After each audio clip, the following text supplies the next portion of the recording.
Hello, everyone. Welcome to today's teach-in. I am Kristen, a cultural communication and media studies scholar with a PhD. And today I want to talk about DEI rollbacks and the connection it shares with the backlash to Reconstruction policies and the role that media has in shaping policy and identity. So, the Reconstruction period was from 1865 to 1877. This period is where the 13th, 14th, and amendments happened. And in Reconstruction, the focus was to provide equal rights and equal protection for Black folks. Following Reconstruction, because of the assumed progress that racist people thought that those amendments gave Black people, and also the fact that these people wanted formerly enslaved people to continue doing labor for free. Um, so, following Reconstruction and the presumed progress that people made it seem that Black people had, we get into like the redemption era, which is this rise of just like overturning those like any type of law, Reconstruction law or policy. And it's really rooted in like white violence and terror. And the redemption era is fueled, like it gains traction through media. And then media includes fiction novels and newspapers. And what aids a lot of this stuff is the menstrual period, which is associated a lot with blackface. But what's also important to note in the menstrual period is where we see the development of these stereotypes of Black folks, such as the Uncle Tom, the brute, the savage, the docile Black person, the coon, I think did I say Uncle Tom, the mammy, the Jezebel, all of these stereotypes that are created by people who are not Black and are also created as a way, when you have stereotypes like that, when you display people with no humanity, it makes it doesn't seem like enslaving them is wrong. If you go to this minstrel play and you see all of these like stereotypes of Black folks, then like if you consume this stuff, you don't see a value in people. These things help, if anything, further why the people are not human when we talk about like negative stereotyping. So the redemption period relied on these descriptions in their books and how people wrote about Black folks in the news. It was common, whether it was North or South, where you hearing people call Black people monkeys, big lipped, big wide nose, this, and all of these very like the way that Black people's our features were like made fun of in menstrual period. This, these stereotypes. Well, this is how political leaders in the redemption and Reconstruction era talked about Black people based on these stereotypes, based on race science that, said these things and all of these things. So, one example, I'm going to give, I think, like two examples. So, the first one, what they would do in these redemption fiction novels where they would have a main character who was formerly enslaved. And what they would do through the character is the character would just talk about how much they miss being enslaved and how their life was better when they had a master. And it would just really just talk about the doom, which this mirror a lot of the stuff that both Southern and Northern white people, how they talked about the black people. Again, it was different. They had some distinctions of why they didn't like black people, but black enslaved folks were blamed for causing the Civil War. They were blamed for the state of the economy at the end of the Civil War, and they were blamed for Abraham Lincoln's death. So all of this blame is put on black people. We are coming at this space where black people have been enslaved, where interaction with black people in these minstrel shows are violent and dehumanizing. And so what this redemption era does is really bring all of these feelings that people feel about what they presume is black progress, and like all of these things. And we get to the second example, which is kind of like the biggest thing that happens that we still are dealing with in terms of media representations and also policy, is the Birth of a Nation by D.W. Griffith, who was a redemptionist who made this movie. And then like film, we got to think about film can be circulated at a faster rate than like these plays. This film also screened in the White House. So you essentially have this movie that is like it has all the minstrel scripts, and then it also like has the black people who are in Congress. They're eating watermelon and chicken, and it's painting black folks. Again, this stuff comes from the minstrel period, and then it's painting black people. It's like, why do y'all have these people making the decisions? We need to save our country. But the biggest thing in that movie is displaying black people as brutes and savages, and this idea that black men are going to violently harm white women, which is the whole big thing. And that the only people that can save the white women and not let any interracial marriage happen and all of that is the Ku Klux Klan. So following that, black people are more terrorized from the Klan because people see the Klan as these heroes in the movie, these people who are already in this feeling of like, why are black people getting access? Why are they not working for free? Why do they deserve equality? They don't deserve this. They don't know what to do with it. And with the KKK, it really strengthens them to terrorize and violate black folks even more.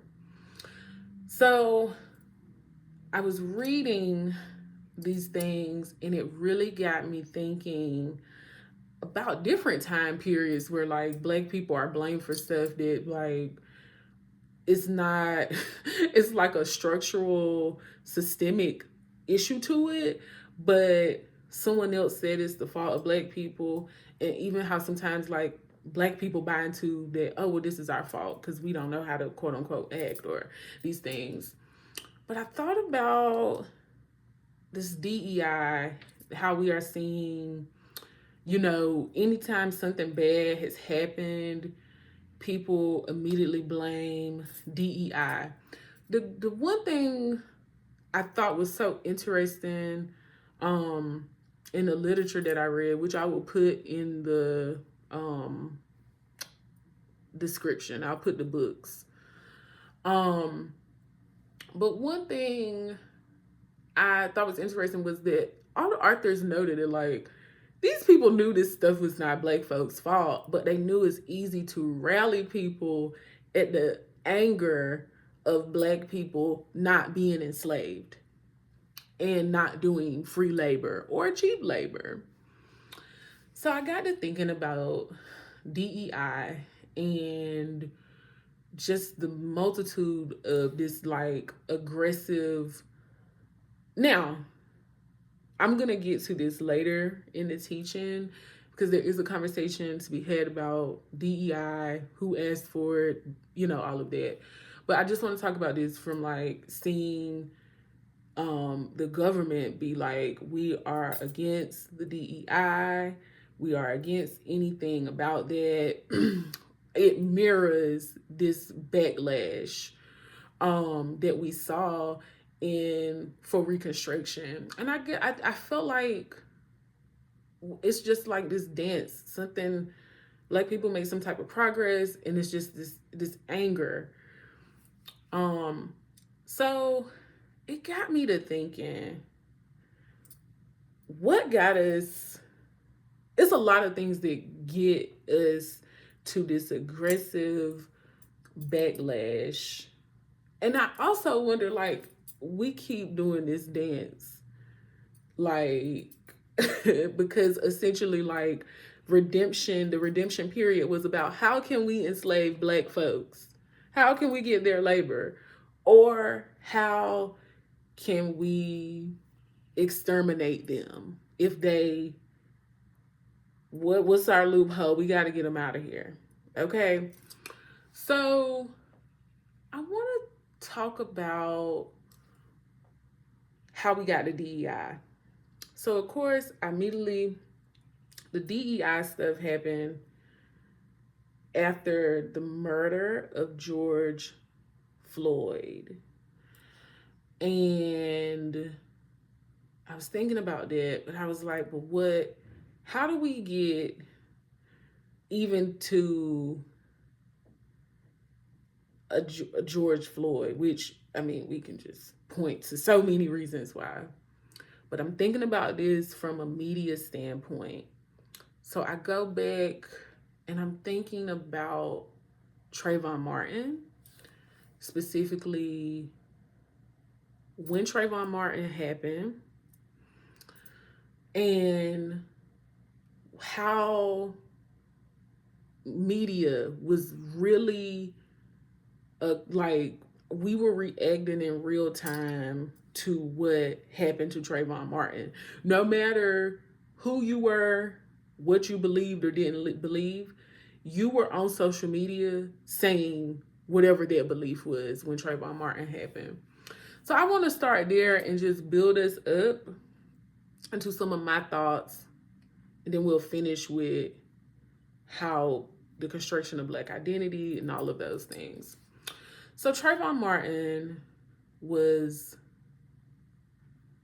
murdered during a re-election year, and it was the second term for Obama. And then the summer of 2013, the person who killed him was acquitted. And in that, we were in this very social media space where social media really changed how people consume news. Also how you can react to news. Like, you didn't have to you didn't have to turn on the radio to hear NPR. You didn't have to wait for your local news. You could just be on your timeline, Facebook or Twitter, maybe a little bit of Instagram too at that point. But people were aggressively online, and then news became there, how people react to news. Trayvon Martin, what happened to Trayvon Martin, scholars have said, like, these things have been happening, unarmed Black people dying. We can connect this back to lynchings and all of these things. But social media really, people's reaction to it was something that we had never seen, and all the reactions to it. And so in the midst of that, people use social media to really start talking about the injustices that Black people are facing, because of Trayvon Martin, it's not that these things have not been talked about. It's just like the social media age really made people want to, like, we need to do something about this, and it put this conversation on a very like global and international stage. Following Trayvon Martin, as the year, we get an influx. We get Ferguson killing. We get all these killings of black folks. Um, and so I want us to think about, we go from a second term of the Obama administration where the killings continue. We continue to see them on social media, which lead us into a 2016 election. This to me is where things, we see this mirror of redemption things going on. So because of these killings of black folks, we see like social media, and then it's almost like broadcast media, television media, they're all now they have to kind of keep up with the conversations of social media. So we are seeing more people attempt to talk about injustice. How they're talking about it, hey, it can vary. But people are really getting their direction of how to talk about this stuff, like even the news organizations themselves, from what people are saying. We also, because it's this spotlight on the killings of black people, people are saying we're having conversations of these negative representations of black people, and having a conversation of what leads folks to keep killing black people, you know? And with that conversation, people are like, we got new representations of black people, and da da da da da. So we see this happening this second term of Obama, where people are like really thinking about the media images of black people, how people treat black folks based on their skin color, their hair texture. Like we are really kind of budding to really these intersectional conversations. We get to a Trump campaign, which for the most part, if you were there and living at the time,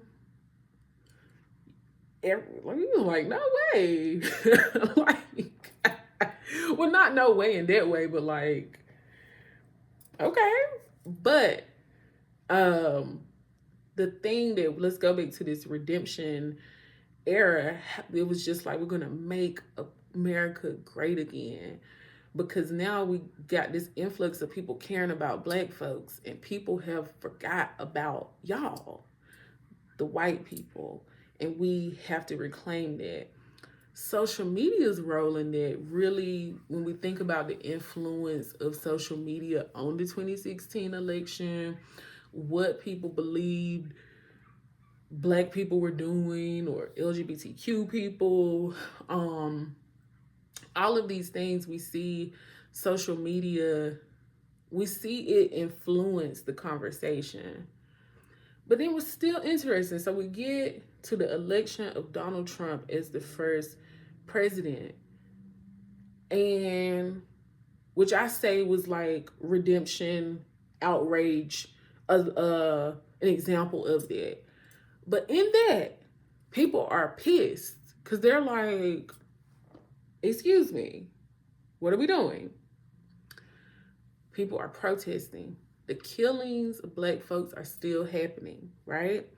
And people are even more aggressive when we start to see scholars, artists, and people come out developing like syllabus. Like there's a syllabus about Ferguson, the city of Ferguson, and the things, like a reading list for these things. We're having conversations about, what these different county departments are doing, what they're funding, all types of things, right? So then we still see these killings happen, but there is a big range of education, but some of that gets blurred. Organizers are speaking out like, hey, some of this stuff, like, we need to really think about. Organizers are also being like attacked in real life and things of that nature. But there's still this thing of like, this stuff is wrong. And you still see corporations, um, sorry, my mouse was itching. You still see corporations like not, we see people being like, this place is a so-and-so supporter, this place is a so-and-so supporter. But you kind of see they not really, they not taking a big stance. But also, like, gotta think about lobbyists, all of that. Okay, I'm more here to connect the media piece though. So then, in a Trump re-election year for a second term, we're in 2020. We kind of have had this buildup from Trayvon Martin, and we've had a second Obama term, and then a first term for Trump that gets us to the 2020 election year. COVID happens.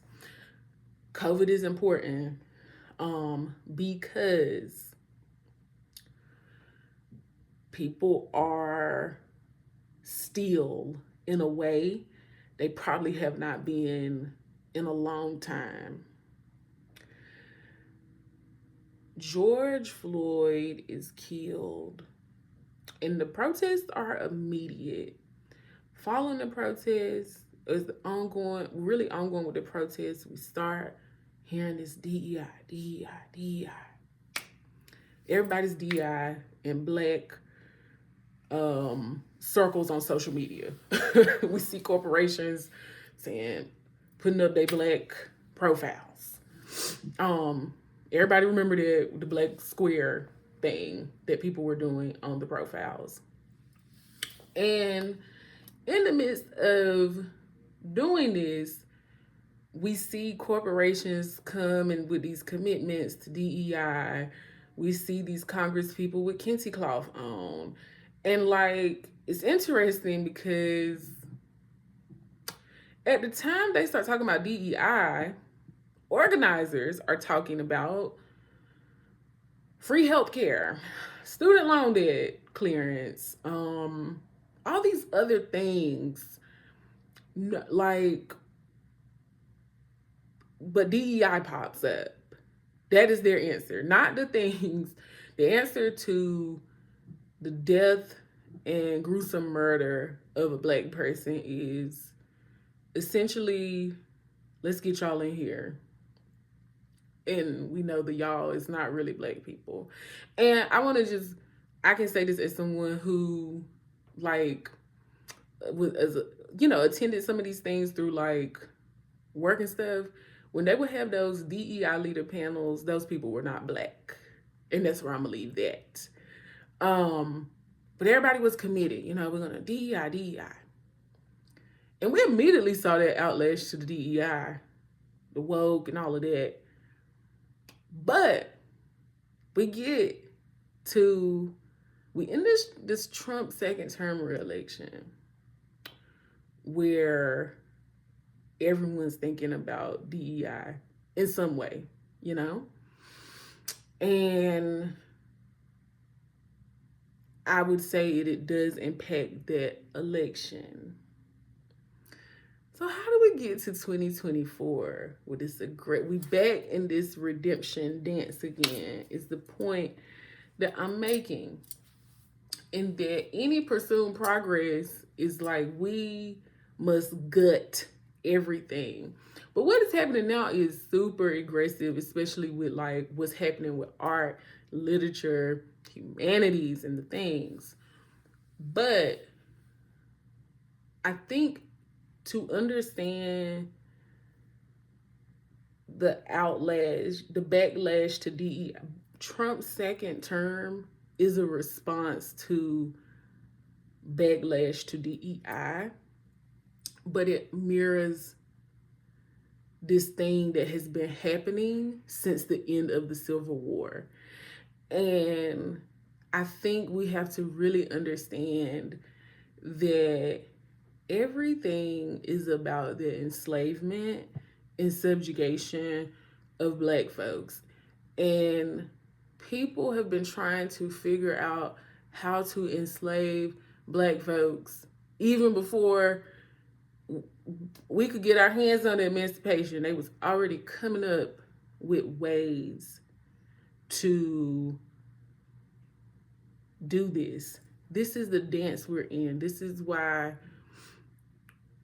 DEI, whatever they call it, it's always something different, right? And so it's always going to be, but the goal is for subjugation.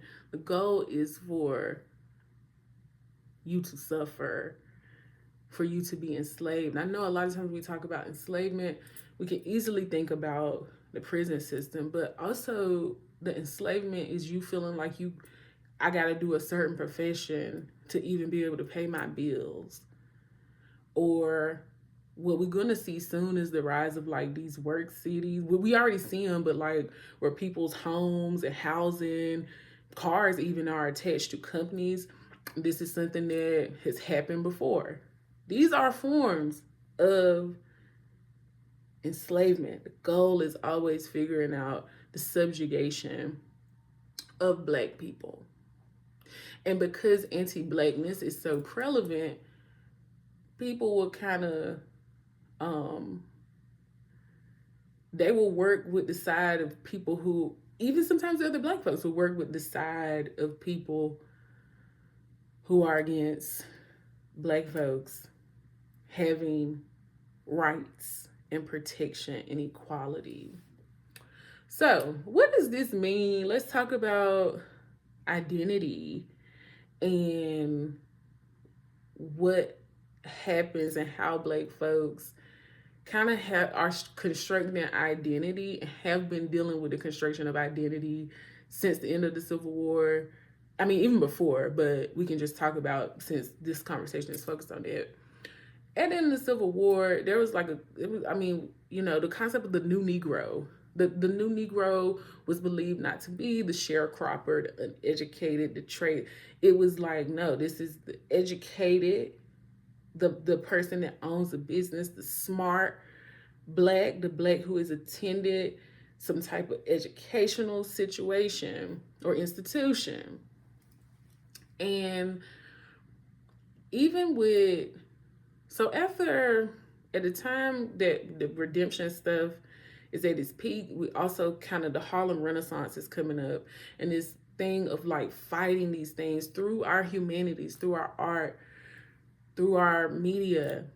But even in that, there were Black leaders in the Harlem Renaissance who they thought that jazz was like, because white people didn't like jazz, they were like, ew, that's disgusting. That has no place here.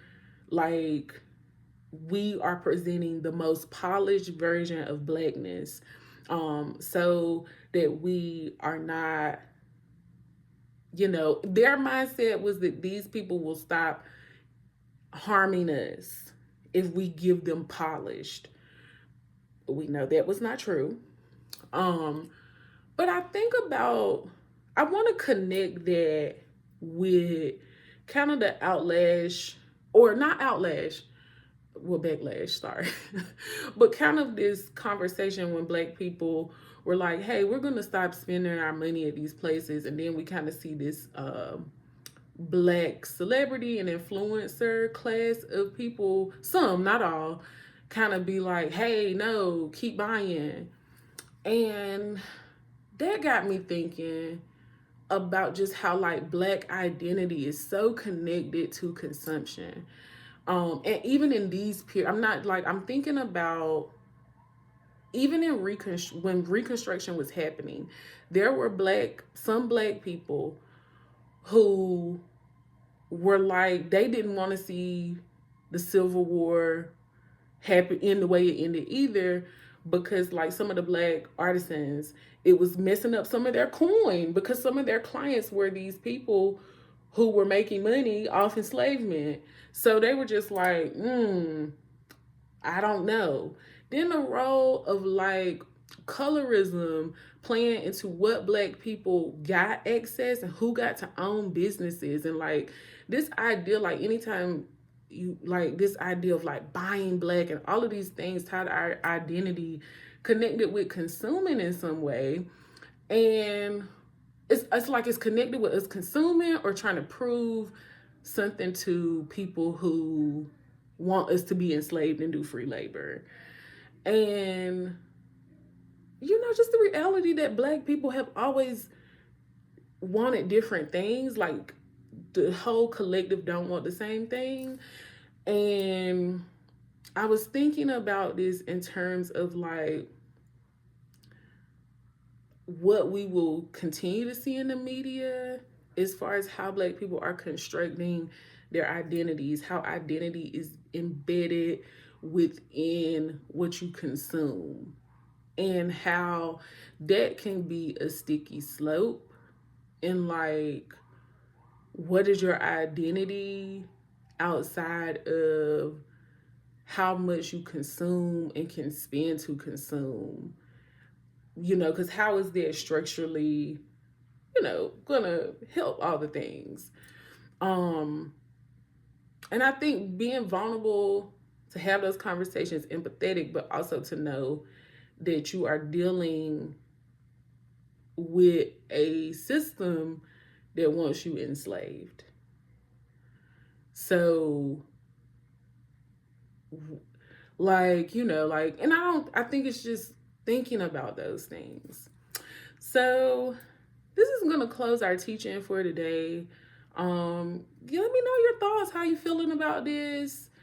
DM me or comment under here. So let me know how you feel. All right, bye.